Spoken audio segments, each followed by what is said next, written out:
Hai, Assalamualaikum warahmatullahi wabarakatuh. Kembali lagi bersama saya, Tiara Gustiani Mardika. Kali ini kita udah masuk bab 2 nih, yaitu menggambar ilustrasi. Kita simak ya.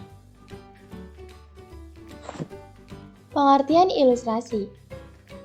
Ilustrasi berasal dari bahasa Latin, yaitu illustrate, menerangkan atau menjelaskan. Secara umum, ilustrasi adalah segala sesuatu yang difungsikan untuk menerangkan, menghidupkan, dan memperindah kehidupan cerita, kejadian, dan lainnya.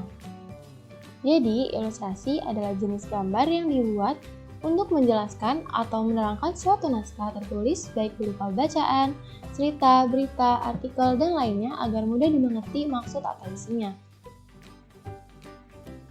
Fungsi gambar ilustrasi yang pertama ada memperjelas tulisan, lalu yang kedua berisi gambaran singkat, yang ketiga menarik perhatian, yang keempat menambah nilai keindahan, dan yang kelima sarana pengungkapan pengalaman. Dasar-dasar pembuatan gambar ilustrasi. Yang pertama, penguasaan teknik dalam pembuatan. Tampilan gambar yang menarik sangat ditentukan oleh keahlian pembuatannya. Prinsip ini merupakan hubungan antara pembuat dengan gambar yang dibuat. Lalu yang kedua, pesan yang tercantum. Gambar ilustrasi yang ditampilkan relevan atau satu kesatuan dengan isi cerita. Yang ketiga, mudah dipahami. Sebuah gambar yang menarik memiliki satu kesatuan unsur yang harmonis. Gambar yang menjadi titik pusat perhatian dapat ditampakkan dengan jelas atau dominan. Selanjutnya, jenis gambar berdasarkan corak. Yang pertama ada corak realis. Suatu gambar atau lukisan yang dibuat menyerupai wujud aslinya sesuai dengan anatomi dan proporsi tanpa ada pengurangan atau penambahan. Lalu yang kedua ada corak dekoratif, gambar yang disederhanakan atau dilebihkan. Yang ketiga ada corak ekspresionis, bentuk yang gambar ekspresi yang masih dapat dikenali wujudnya walau tidak nyata. Lalu ada jenis gambar berdasarkan penempatannya. Yang pertama ada komik atau cerita bergambar, yaitu kumpulan gambar ilustrasi yang tersusun menurut urutan yang terpadu. Lalu yang kedua ada kartun, bentuk gambar yang dibuat lucu atau memuat.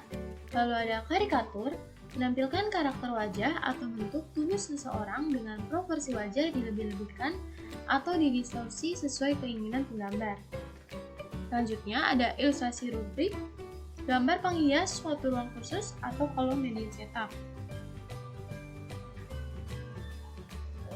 Lalu ada periklanan, yaitu gambar yang menghiasi produk-produk tertentu.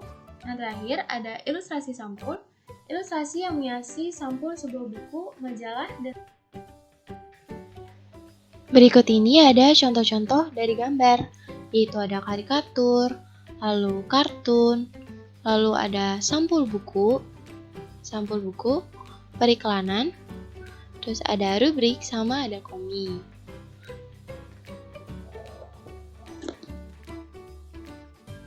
Lalu ada objek menggambar ilustrasi. Yang pertama ada gambar manusia, lalu yang kedua ada gambar binatang, yang ketiga ada gambar tumbuh-tumbuhan, dan yang terakhir ada gambar benda.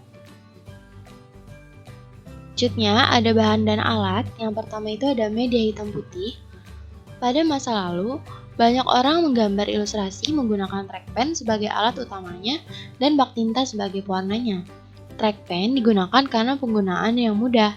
Dengan perkembangan teknologi, banyak peralatan yang lebih mudah dan praktis, yaitu menggunakan spidol, rapido, dan pen tablet untuk komputer. Lalu yang kedua itu ada media basah. Untuk media basah, biasanya itu digunakan cat minyak, cat plakat, dan cat air. Nah, cat ini dioleskan pada kertas gambar dan menyampur dengan sesuainya. Misal kalau cat minyak itu ya minyak, terus kalau cat air ya air, kemudian warna dioleskan pada kanvas. Lalu ada media kering. Media kering yang digunakan untuk membuat gambar ilustrasi, yaitu ada pensil, konte, pensil warna, krayon, dan spidol. Nah, lalu ada cara menggambar ilustrasi.